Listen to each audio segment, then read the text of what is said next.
සුබ දවසක් හැමෝටම. අපි අද ඉඳලා ඔයගොල්ලන්ට අරගෙන එනවා මදුකරණය පිළිබඳව මූලික වීඩියෝ මාලාව. මේ වීඩියෝ මාලාවේ මුල ඉඳලා අගට ඔයගොල්ලෝ අපිත් එක්ක රැඳිලා හිටියොත් දැනට ලංකාවේ බලාත්මක වන බොහොමයක් ටැක්සස් ඒක VAT එක වෙන්න පුළුවන්, SSCL එක වෙන්න පුළුවන්, ඉන්කම් ටැක්ස් එක වෙන්න පුළුවන්. මේ කියන බොහොමයක් ටැක්සස් පිළිබඳව ඔයගලන්ට අප්ඩේට් එකක් ලබා ගන්න පුළුවන්. ඉතින් මේ වීඩියෝ මාලාවේ පළවෙනි chat එක තමයි introduction to taxation. මොකක්ද මේ introduction to taxation කියලා කියන්නේ? එහෙම නැත්නම් බදුකරණය කියලා කියන්නේ මොකක්ද? මේ පිළිබඳව මූලික අදහසක් අපි ළඟ තිබුණොත් තමයි අපිට අනිත් taxes පිළිබඳව ලොකු අවබෝධයක් ලබා ගන්න පුළුවන්. එහෙනම් අපි පළවෙනි chat එකෙන් බලමු මොකක්ද මේ බදුකරණය කියලා කියන්නේ කියලා. ඇත්තටම බදුකරණය කියලා කියන්නේ ඔයගොල්ලෝ දන්නවා government එක. එහෙම නැත්නම් රාජ්‍ය. ඒගොල්ලන්ගේ ගොඩක් ප්‍රාග්ධන හෝ අයභාර වියදම් සපුරා ගන්න යූස් කරන මේන් මෙතඩ් එකක් තමයි මේ ටැක්සස් කියලා කියන්නේ. ගොඩක් කන්ට්‍රීස් වල බදු එහෙම නැත්නම් ටැක්සස් වලින් තමයි ඒගොල්ලන්ගේ අයභාර සහ ප්‍රාග්ධන වියදම් සපුරා ගන්න. එතකොට ඒක ඒ ලබා ගන්න ටැක්ස් එක පබ්ලික් සර්විසස් එහෙම නැත්නම් රජයේ දියුණුවට රාජ්‍යයේ දියුණුවට සඳහා තමයි මේක යොදා ගන්නේ. එතකොට මූලික වශයෙන්ම රාජ්‍යයක් විසින් ඒගොල්ලන්ගේ රෙවෙනියු එක ලබා ගන්න විදි දෙකක් තියෙනවා. එකක් තමයි ටැක්ස් රෙවෙනියු එක. අනිත් එක තමයි non tax revenue එක. විතර මම ඔයගලන්ට කලින් කිව්වා වගේ අර රාජ්‍යයේ අයභාර සහ ප්‍රාග්ධන වියදම් පියවා ගන්න අවශ්‍ය වෙන අරමුදල් එහෙම නැත්නම් ආදායම් රැස් කරගන්න ක්‍රමයක් තමයි මේ ටැක්ස් එක සහ non tax revenue එක කියලා කියන්නේ. අපි මුලින්ම බලමු එහෙනම් මේ ටැක්ස් වලට එන්න කලින් මේ non tax revenue එක කියලා කියන්නේ මොකක්ද කියලා. non tax revenue එකක් කියලා කියන්නේ ඍජු හෝ වක්‍ර බදු පැනවීමකින් තොරව රාජ්‍ය අය මාර්ග වලින් උපයා ගන්න ලබන ආදායම්. ඒකට වෙන්න පුළුවන් fees, fines, government property income මෙන්න මේ වගේ දේවල් වෙන්න පුළුවන්. ඒ කියන්නේ රාජ්‍ය විසින් මොන හරි දේපල විකුණලා ලබා ගන්න ආදායමක් වෙන්න පුළුවන්. එහෙම නැත්නම් සේවා හා පරිපාලන ගාස්තුවක් වෙන්න පුළුවන්. එහෙම නැත්නම් ප්‍රාග්ධන භාණ්ඩ විකුණුම් වෙන්න පුළුවන්. එහෙම නැත්නම් ඔය දඩ මුදල් ඒ වගේම රාජ්‍ය සන්තක කිරීම මෙන්න මේ වගේ දේවල් තමයි බදු නොවන ආදායම්. ඉතින් මෙන්න මේ කියන දේවල් අපි ටැක්සේෂන් එහෙම නැත්නම් බදු කියලා හඳුන්වන්නේ රජයේ වෙනත් බදු පනවන්නේ නැතුව වෙනත් මාර්ග වලින් ඒගොල්ලන්ගේ ආදායම් පියව ගන්න පාවිච්චි කරන මෙතඩ්. එතකොට මේ කියන දේවල් මම අර මුලින් කිව්වා වගේ අපි ශ්‍රී ලංකා ආණ්ඩුව ගත්තා ශ්‍රී ලංකා ආණ්ඩුව මේ අයභාර සහ ප්‍රාග්ධන වියදම් පියවා ගන්න මෙන්න මේ කියන බදු සහ බදු නොවන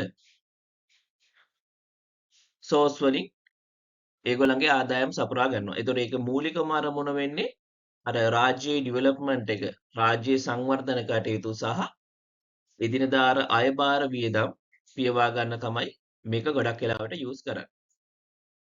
හරි. එහෙනම් ඊළඟට අපි බලමු මොනවද මේ බදු කියලා කියන්නේ කියලා. එතකොට බදු දැන් අපි non tax revenue ගැන කතා කරා.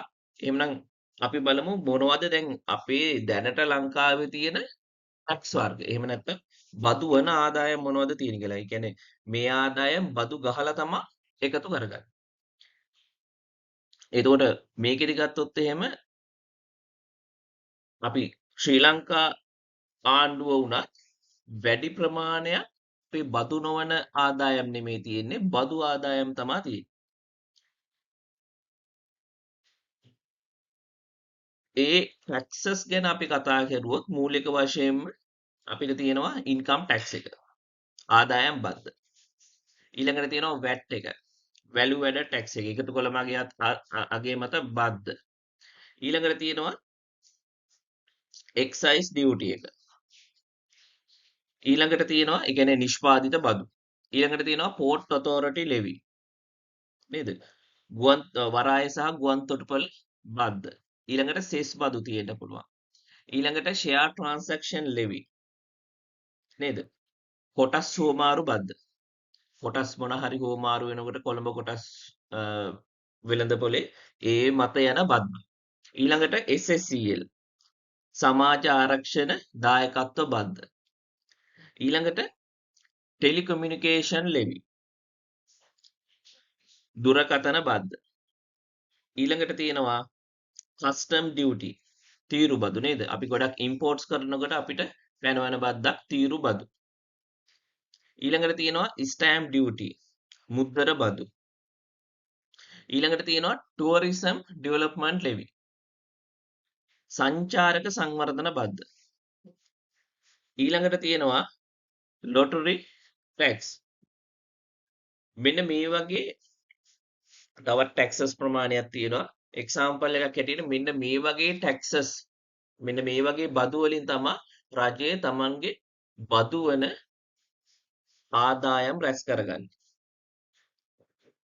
එතකොට මේ ටැක්සස් කිහිපය තමයි දැනට ප්‍රධාන වශයෙන්ම ආදායම් එකතු කර ගැනීමේ ක්‍රියාවලියට එකතු වෙලා තියෙන්නේ. ඊට අමතරව මේ ආදායම් එකතු කර ගැනීමේ ක්‍රියාවලියේදී ලොකු කාර්යභාරයක් ඉටු කරන්නේ දේශීය ආදායම් බදු දෙපාර්තමේන්තුව. එතකොට දේශීය ආදායම් බදු දෙපාර්තමේන්තුවේ අපි ඊළඟට බලමු කොහොමද ස්ට්‍රක්චර් එක හැදිලා තියෙන්නේ කියලා. මුලින්ම ස්ට්‍රක්චර් එක හැටියට ගත්තොත් එහෙම ඕගනයිසේෂන් එකේ කමිෂනර් ජෙනරල් ඉන්නවා. ඊළඟට ඩිපියුටි කමිෂනර්ස්ලා ඉන්නවා. ඊළඟට සීනියර් කමිෂනර්ස්ලා ඉන්නවා. ඊළඟට සීනියර් ඩිපියුටි කමිෂනර්ස්ලා ඉන්නවා. ඊළඟට ඩිපියුටි කමිෂනර්ස්ලා ඉන්නවා. ඊළඟට ඇසිස්ටන්ට් කමිෂනර්ස්ලා ඉන්නවා. ඉතින් මේ විදිහට තමයි ඕගනයිසේෂන් ස්ට්‍රක්චර් එක හැදලා තියෙන්නේ. අර මූලික වශයෙන් ගත්තොත් බදු ආදායම් එකතු කර ගැනීමේ ක්‍රියාවලියේ ලොකු කාර්යභාරයක් ඉටු කරනවා දේශීය ආදායම් බදු දෙපාර්තමේන්තුව. එතකොට මේ දේශීය ආදායම් බදු දෙපාර්තමේන්තුවේ ඕගනයිසේෂන් ස්ට්‍රක්චර් එක හැදිලා තියෙන විදිහ තමයි අපි මේ ඔයගලන්ට අරගෙන ආවේ. ඉතින් මේ කියන දල අදහස තමයි අපි ඔයගලන්ට පළවෙනි අපේ චැප්ටර් එකෙන් අරගෙන එන්නේ. මොනවද මේ බදු කියලා කියන්නේ? බදු සහ බදු නොවන ආදායම් මොනවද කියන එක.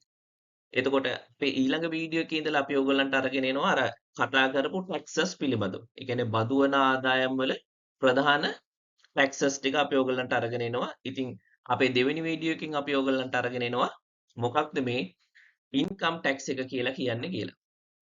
එතකොට ඉන්කම් ටැක්ස් එක මොකක්ද ඉන්කම් ටැක්ස් එක කියලා කියන්නේ? ඒකේ කැල්කියුලේෂන්ස් කොහොමද යන්නේ කියන එක ඔයගලන්ට පුළුවන් අපේ දෙවෙනි වීඩියෝ එකත් එක්ක එකතු වුණොත් ඔයගලන්ට දැනගන්න. ඉතින් මේ වීඩියෝ එකෙත් මොනවා හරි ඔයගලන්ට ප්‍රශ්නයක් තියෙනවා නම් තවත් දැනගන්න අවශ්‍ය දේවල් තියෙනවා නම් ඔයගලන්ට පුළුවන් කමෙන්ට් සෙක්ෂන් එකට දාන්න. එහෙනම් අපි ඊළඟ වීඩියෝ එකකින් හම්බෙමු මොකද්ද මේ ඉන්කම් ටැක්ස් එක කියලා කියන්නේ කියලා.